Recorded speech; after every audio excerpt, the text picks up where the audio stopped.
Yay Podcast! Good morning, Native America. Young and Indigenous here. My name is Isabella James, and I'm here with Connor.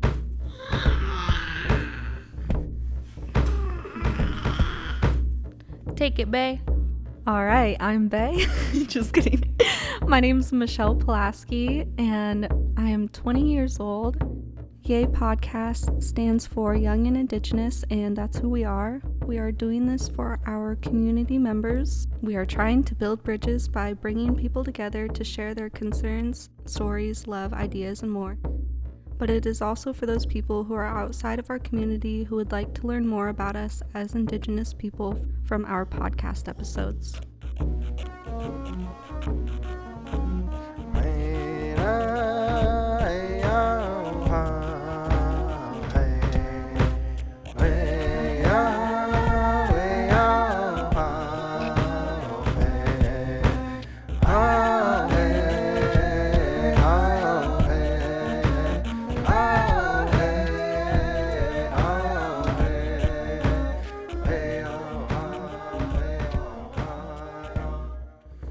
Greetings, everyone.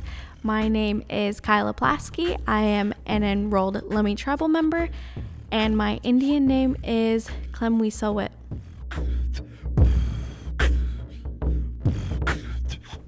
Nauxiam Eliza Sinisnat Chaklamisin, Gary Julius Tenaman, Nichisa Quinisanet Tachel, Nasli Quinasqual Akaquinasqual, Outsinkachi Chaklami Chasin E Utatasin Quinisquinat.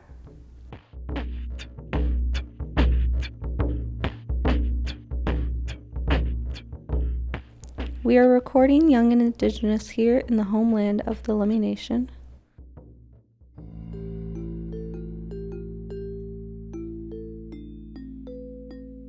I'd just like to point out that I think all of us here, we're on a journey to discovering who we are culturally. I think it's very important that we find our cultural identity just so we can have like a better understanding of what it's like to be Indigenous, and it definitely helps you find out who you are. You might know like who you are personality wise, but you also need to like find out who you are culturally, where you came from, who you are, your family. A big portion of being Native American and Indigenous is knowing your cultural identity, and I think each of us here are on a journey of discovering that. Eliza, what does it mean to you to be Indigenous?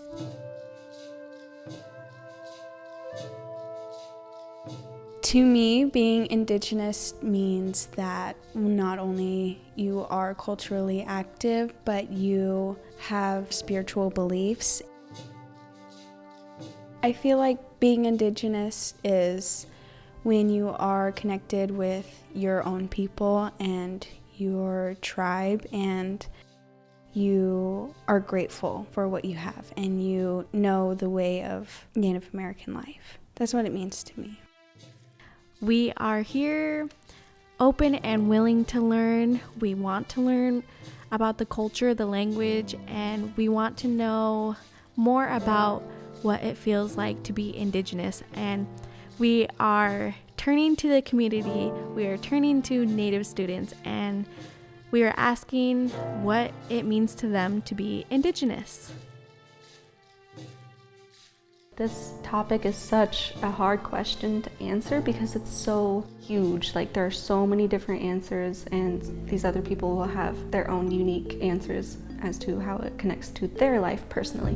But that'll give you a better view on everyone's different, diverse, but still common and connected Indigenous way of life.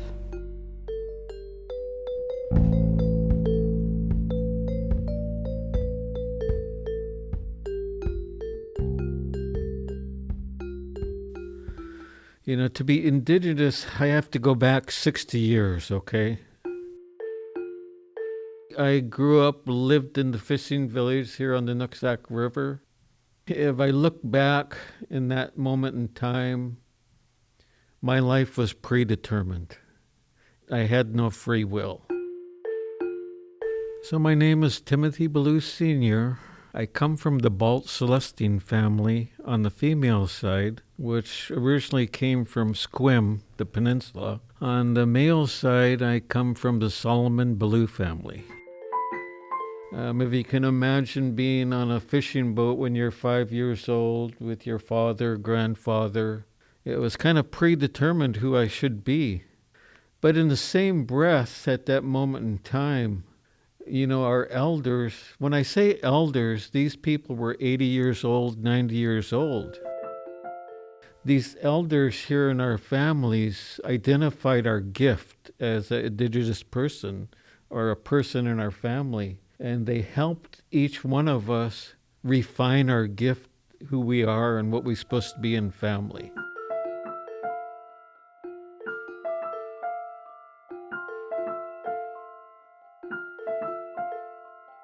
We have a cultural bond with our ancestors, and when one ancestor passes away, they give the younger generation a gift, and we need to find out what that gift is for us to be our full 110% of who we are as Indigenous cultural people.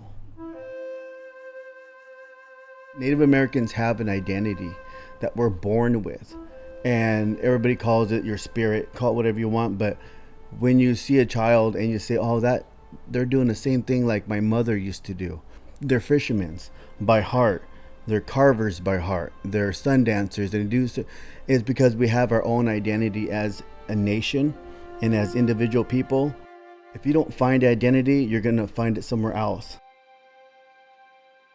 My name is Tashina Jackson, and I am a proud member of the San Carlos Apache tribe in Arizona. When I think of Indigenous, I think of pride, because it's a sense of having that pride, knowing that not only me, but my ancestors have overcome so many struggles and have found the strength to fight through that. Being Indigenous means being strong. Not only that, but having a sense of knowing where you come from and who you are. Spirituality is a big part of that for me. Just being outside in the nature, just going for a walk, just being in touch with Mother Earth.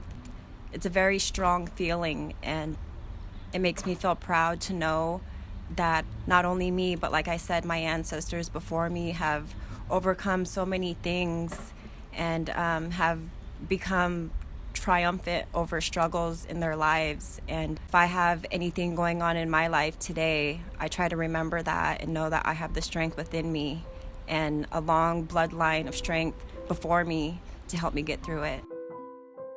I guess I'm going to talk about ceremony, yeah? I truly believe everybody practices something that they don't know where that came from, just because of the genetics.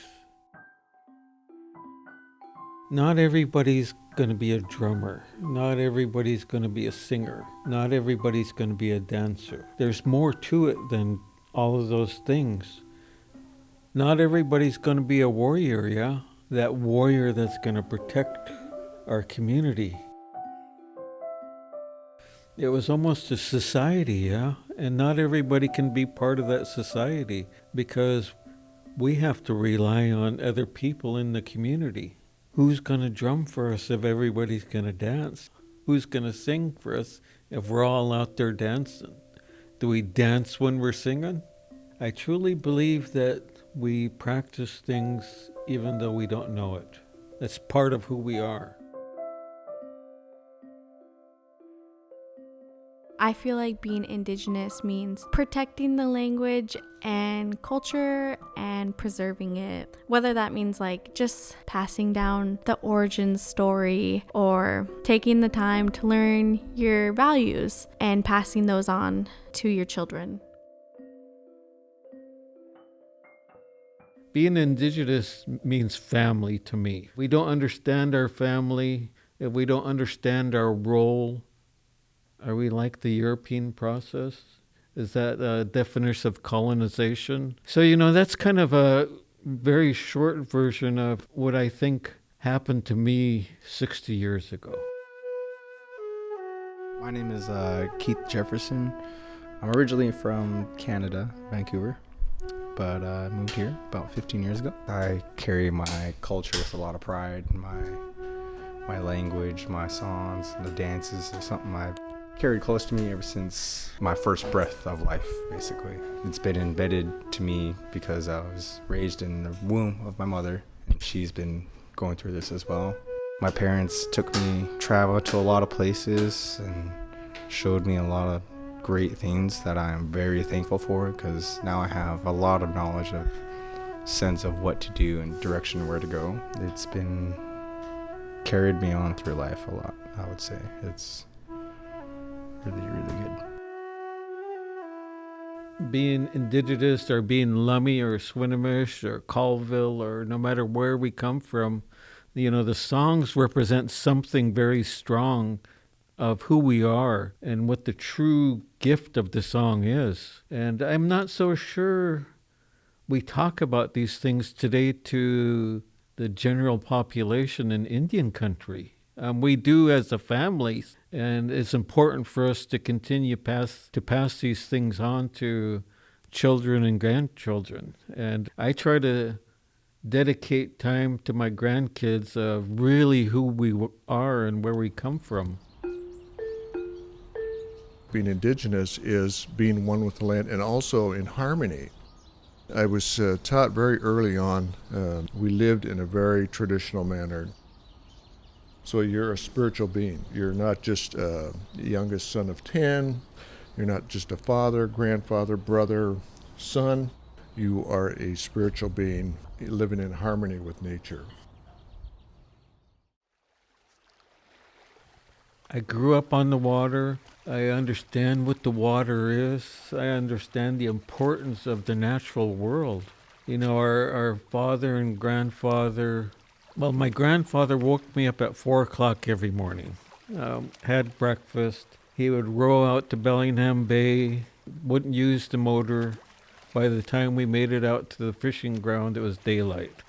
That was kind of a routine, everyday thing for 5 or 6 days every week. And I really didn't understand that was a gift at that moment in time until I was probably 8 or 9 years old. I was taking these things for granted. And finally he started educating me what it was like to be Indigenous or be a Lummi member. And he spoke of his time on the water, and his time was a lot different than my father's and mine. I don't want to say it was greater or lesser. He lived in a different time, and it was very humbling to me to listen to his story. History and stories of the natural world is what we grew up with. Every Sunday there was a different story about the natural world, what everything represented. When I speak of natural calendar, the plants and vegetation was telling us what species is coming, when to get ready to harvest, when we're supposed to be out in the water. It's kind of different today. Water is a special thing for our people. And I think we take it for granted today. Water has no boundaries. It's going to go where it wants to go, when it wants to go. But that's part of the natural world, yeah? These are things that have been passed down to us from elders that witnessed and experienced these things. And to go off what you two were both saying, I think that being Indigenous is also having a sense of connection with everything around you.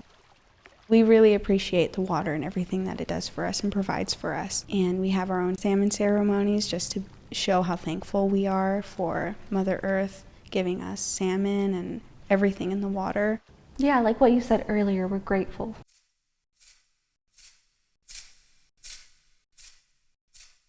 Being Indigenous, I remember this whole thing about being Indigenous, right? And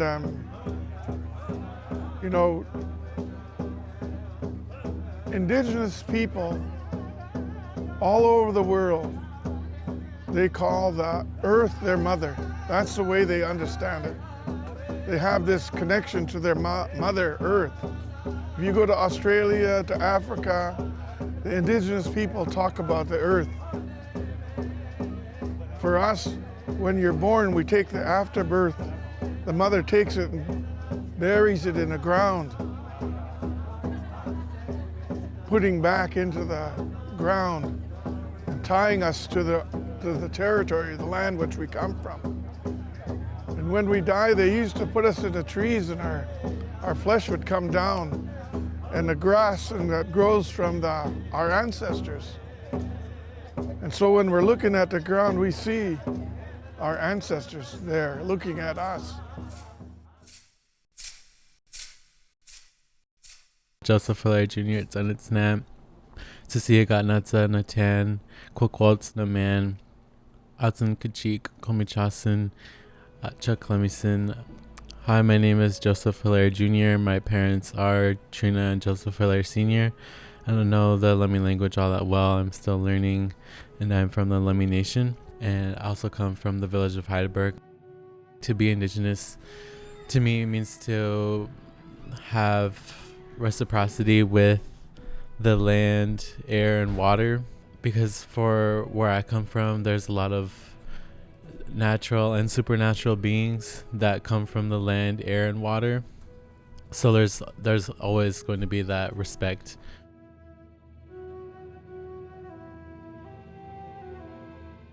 What I think it is to be Indigenous as well is when you see these people across the world who are Indigenous to their own lands wanting to protect their land more than the people who aren't doing it, more than the companies, more than the people who colonized them. The people who colonized them don't really care about the land itself. They just see money, they see oil, they see resources. But with the Indigenous people, that's their home, it's sacred, it's their way of life, it's Mother Earth. So going back to what Steve Point says.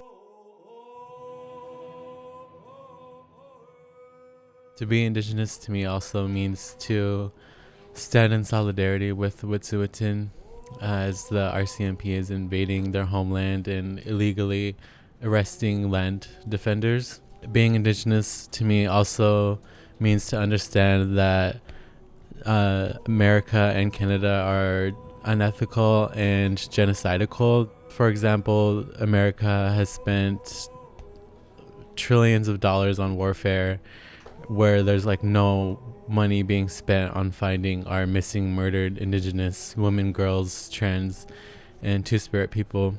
And then it's the same in Canada too. The RCMP spent over $3 million in a matter of 3 months raiding Wet'suwet'en, Yinta, that First Nation territory. But there's still the Canadian government's not spending any money on finding missing, murdered Indigenous women, girls, trans, Two-Spirit people in Canada. So it's very messed up that they can be spending all this money on messed up things, but they don't spend money on finding the first people that inhabited this land. But yeah, that's what Indigenous means to me, is to have reciprocity with land, air, and water, and being respectful in every single way. Hi, Shka, for having me. I've got to get going. Hello, everybody. My name is Terry Williams. I'm from the Upper Skagit and Lummi Reservation. But in being Indigenous, it's I think it's very, very special to me, just because we're not even 1% of the United States population for being Native American and whatnot. And it's just cool to say that I'm part of that aspect of being rarity in this world.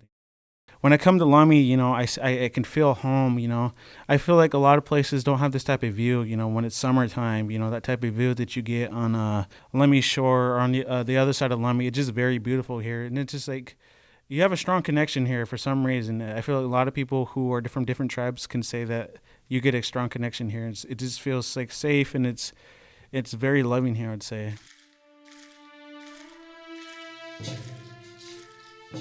I believe when you hear somebody speak language,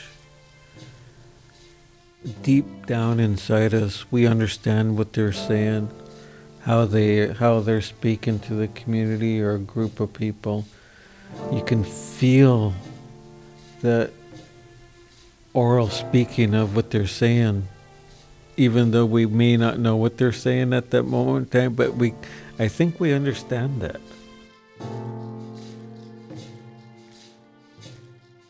When you speak the language, you're speaking to your ancestors, and it goes back again. They don't know English. So when you speak it, you're not just speaking to the people who are there. You're also speaking to the ancestors because they're out there listening to us and watching. So I hope they would be really proud about what we're doing. You know, it's kind of like modern and connected to the tradition in some way, but it's really just like something to hold for our future generations, you know, because they might not be reading books about this. They're not going to read about our language, you know. It's going to be more about through media, like how we're doing here at the Children of the Setting Sun Productions, you know?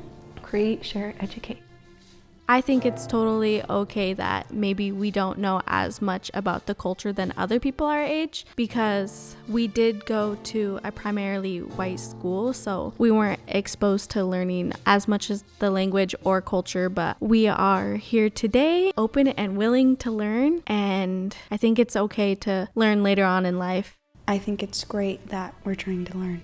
Yep, we're still here trying to do this podcast and trying to express what we feel like it is to be Indigenous today. Even though this is such a hard question for us, that just shows how much culture we've lost and how much assimilation we have integrated into our lives. Like, it's so hard for us to even talk about what it is to be Indigenous because of the assimilation. As Indigenous people do take the time in our lives to be culturally active, whether that means helping the community or even taking the time out of your day to just learn the language, whether that be one word or the whole introduction, because the ancestors, even when we just say thank you, Haishka, they can understand what we're saying and they're grateful that we're at least trying. Growing up, they didn't tell us everything how to do things. It was more or less a puzzle. They wanted us to figure out what our role was and how we were supposed to conduct ourselves. But if we went out of boundary, we were corrected right away.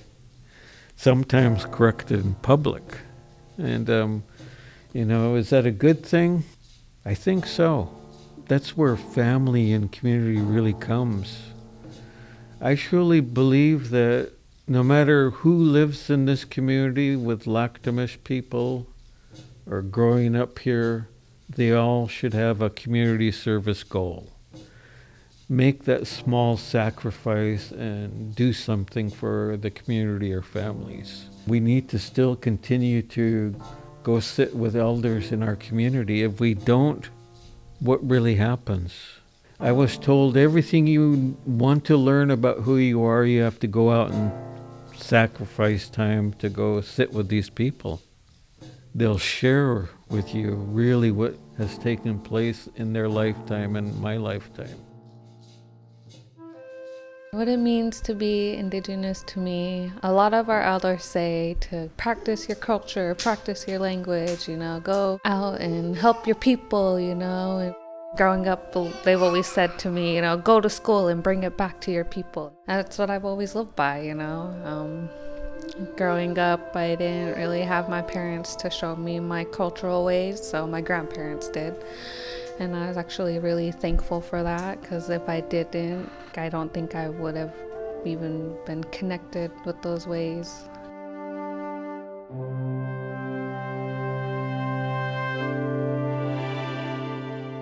I'm Jack Troutman.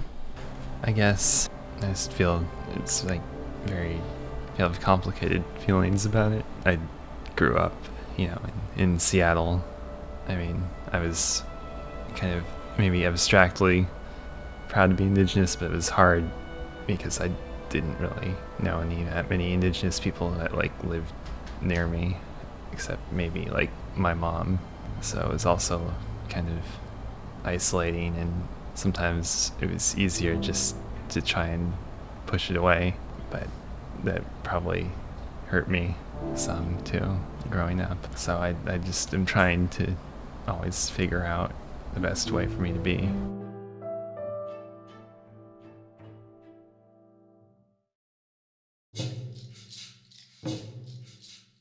Today I think we have to learn how to live in two worlds.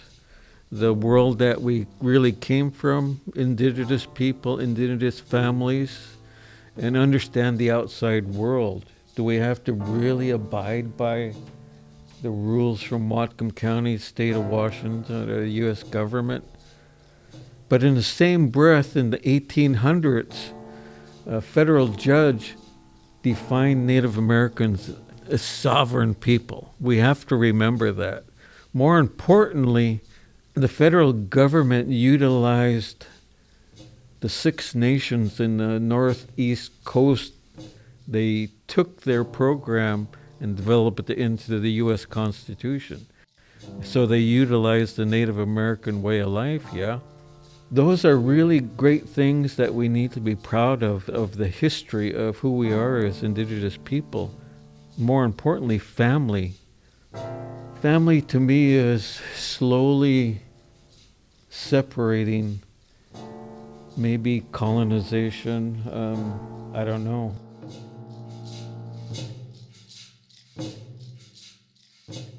And I feel like with colonization, they have impacted not just our culture, who we are, our identity. I feel like a lot of that has been stripped away. I think being Native American is a rarity that I'm proud to be, but also at the same time, that I could be learning something from my culture, but also I want to make money and pay bills. That type of thing kind of sucks because I live in this era where I have to do these type of things to live. Back then, 400 years ago, you never had to worry about that. You got food. You hunt, you fish, you make certain things. I think life was just easier back then. Yes, we've changed. Is that a good thing? I think each individual needs to have that humility to go to their family leader and ask them why. I try not to change. Maybe a bad thing, maybe a good thing, I don't know. But we have fear today, yeah? Is that part of colonization?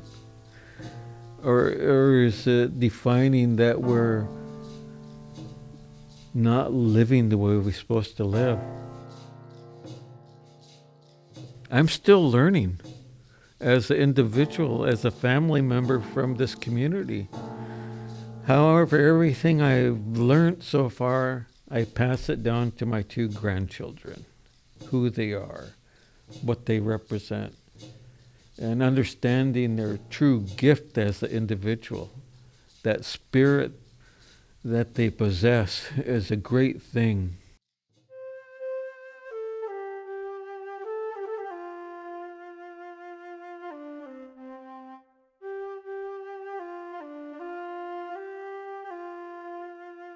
We were wondering if you had any messages for today's Native youth. I think the best lesson I learned from where I come from is to be a strong person. Not a smart person or a pretty person, but someone who's got principles and who's tough. Someone who can endure things. And I didn't understand what my dad was saying when I was younger, but now I understand. It's really important to be tough and resilient and to survive things that happen and survive things that are said to you, and to believe in yourself and keep going even when it's painful or difficult. Just keep going and be strong.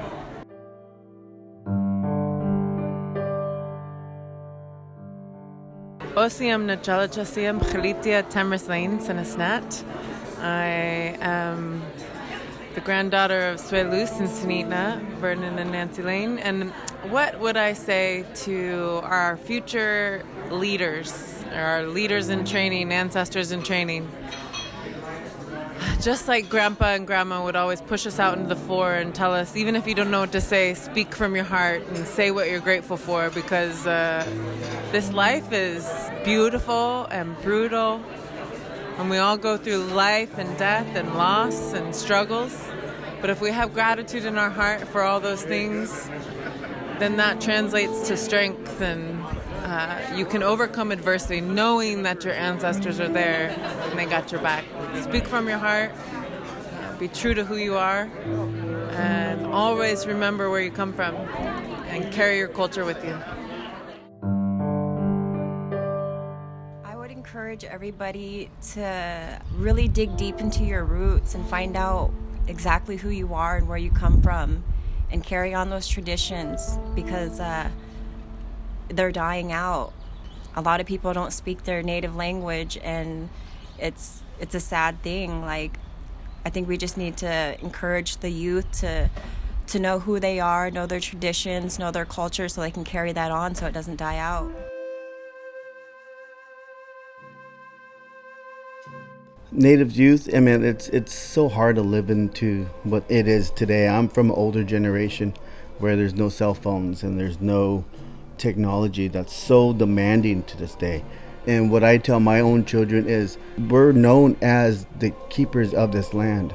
And if we can go back to that, we can actually clean up our community more instead of being blinded by a screen. And that's what I always try to tell the younger generations is we need to go back to going to their smokehouses over here, or go to ceremonies, or just go visit your elders is one of the biggest things I tell people, because that's where our knowledge is, and it's fading away, and internet can't capture all that. I was just telling Keith this the other day. You know, one day I would like to dance for my old people and sing for my old people, because those are the things that they want us to do. I've always been so afraid of it and scared of it all my life. Now I'm like, wow, this is so beautiful and this is amazing, and I would like to be a part of this someday. Great-grandmother spoke about grief. What is grief? How do you deal with grief?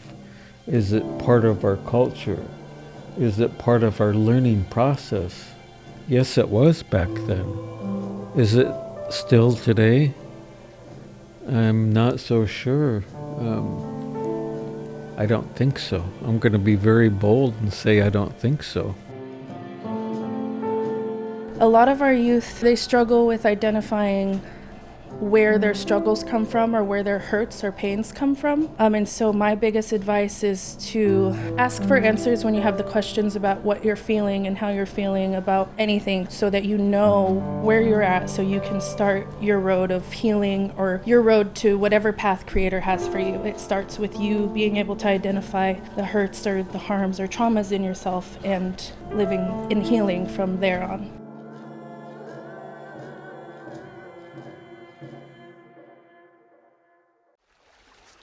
I would say school is a big thing. Always school. Your culture is another big thing, and the hardest thing to do is you gotta find the balance. There's a balance for everything, and it'll make your life so much easier if you can find that balance. It's kind of like, I don't know, if you've ever been out in a canoe on a single and you look around while you're paddling and your canoe is never steady, but if you look and focus on the direction you need to be and basically focus on from that point A to point B, you'll be all right. But yeah, don't be scared to ask for help. It's okay to need help.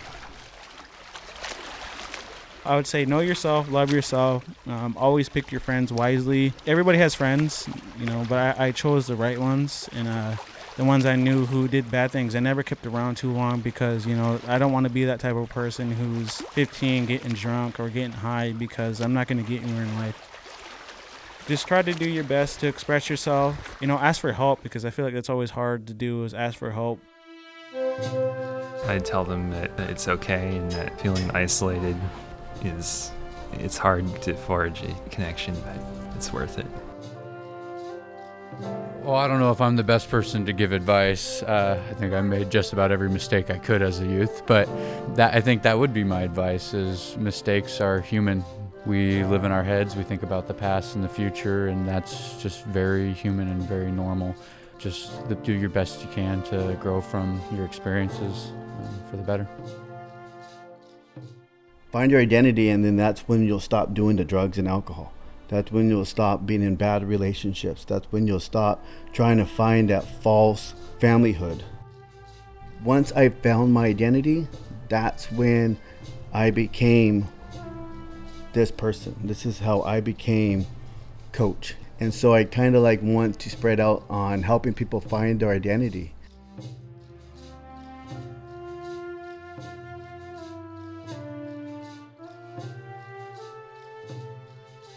Thank you all so much for listening, and for the support. And I hope you guys join us next time for our podcast.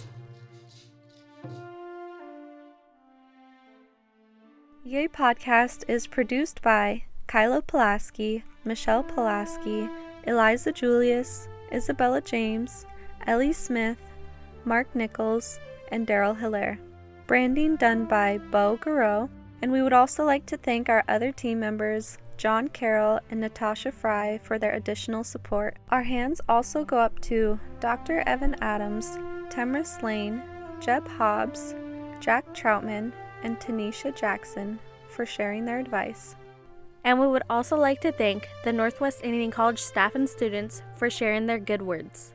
Fred Uningawuk, David Yellow Eyes, Noelani Jefferson, Joe Hilaire Jr., and Terry Williams. A special haishka to Tim Ballew for sharing his wisdom and great teachings. Opening song by Adam Lawrence, Keith Jefferson, and Mark Nichols.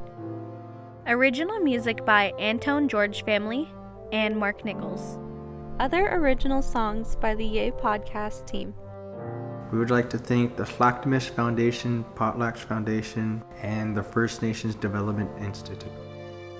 We would also like to thank Steve Point for sharing his beautiful words. We're excited to have him in our 3rd episode of Healing. Yay Podcast is a part of Children of the Setting Sun Productions. Thank you for listening to Young and Indigenous. Lay Nux and Sa. See you later.